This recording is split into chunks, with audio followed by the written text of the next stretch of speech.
I'm very happy to announce Mr. Dr. Ives Punie I. He is a research fellow at ICT unit in IPTS, that stands for the Institute for Perspective Studies, Technological Studies, and it's located in Seville. So, please, the floor is yours. Tina, it's on, no? Yes, it's on. Thank you, Tina, for this introduction, and also thank you for the organization for inviting me for this important and very interesting seminar, as you explained already in the agenda. First of all, what I would like to very briefly introduce myself and my institute, and then share with you some of the insights we have developed in my research institute on what are major challenges and opportunities for the future of the information society, especially focusing on opportunities and challenges related to public services.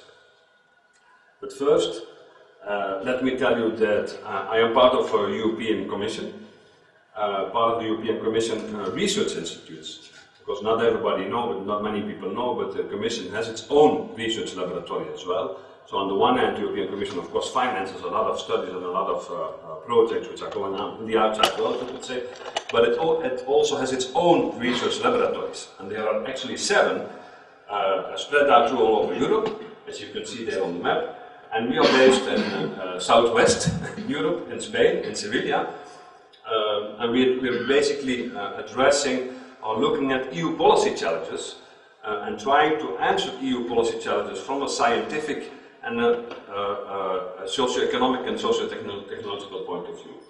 What we actually try to do is make a bridge between, you could say, academic research on the one hand, and policy challenges on the other hand, and try to link them together and try to provide answers to policy challenges at European level from a scientific point of view. Now we look at many different technologies, but more specifically I'm working at the Information Society unit, as it is called. So we're actually studying and researching the information society and the take-up and the development of the information society in Europe. So that's our broad research approach. I should also mention to you, actually, because we are part of the European Commission, but on the one hand, but on the other hand, we are a research institute, meaning that I'm not representing here, the European policies, but more really presenting to you a point of view from research and studies, looking at EU challenges and looking at EU policies, but not representing the EU policies as such. Now, in the information society, we have developed actually 3 major research activities. One is looking at the ICT industry and the evolving knowledge economy, looking at the R&D and ICT, and looking at the impact of ICT on economic growth. We have a range of studies on that.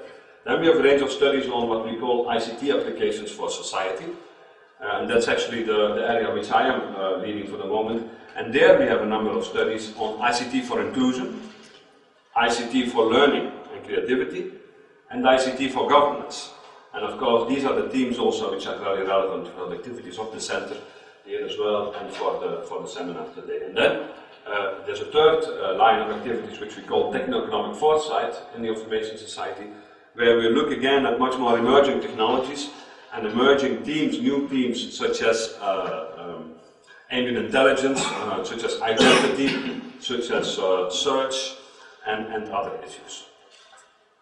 But that as a brief introduction on the activities we are undertaking. What I would like to share with you today, very briefly, is setting the information society policy context, point to a number of trends which we are observing in public services, and then look at the role of emerging ICT applications, which we also call Web 2.0 or social computing, and provide you some examples there, and show that these emerging social computing applications actually have important implications, important opportunities, but also challenges for public services.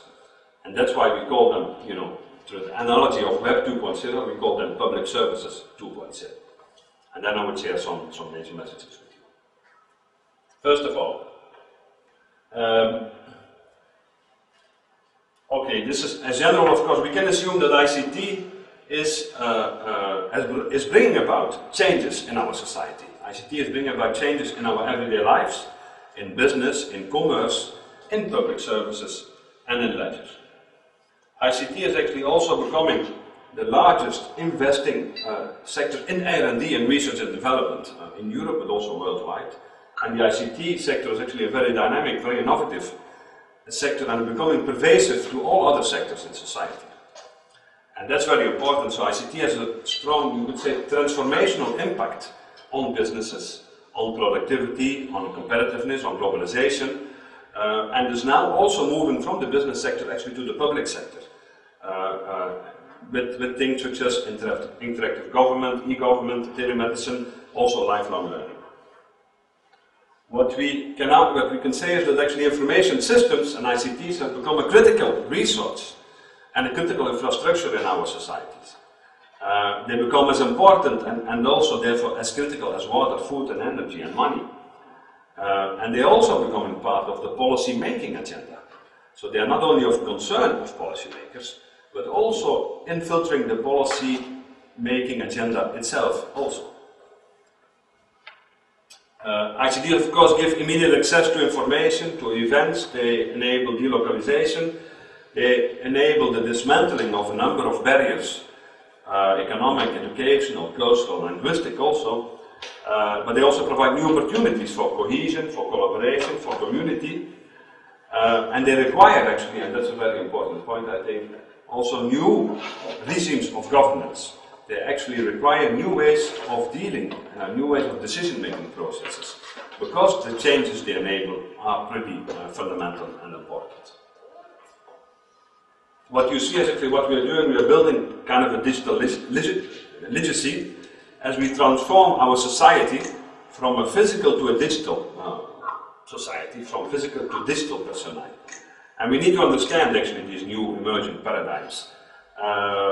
And also the new issues that are being raised by these, such as privacy, security, identity. So actually, what I want to say here is, basically, is that we are moving to a much more digital and a knowledge-based society, which brings upon a number of opportunities, but also a number of challenges which we have to study and which we have to take into account into policy making.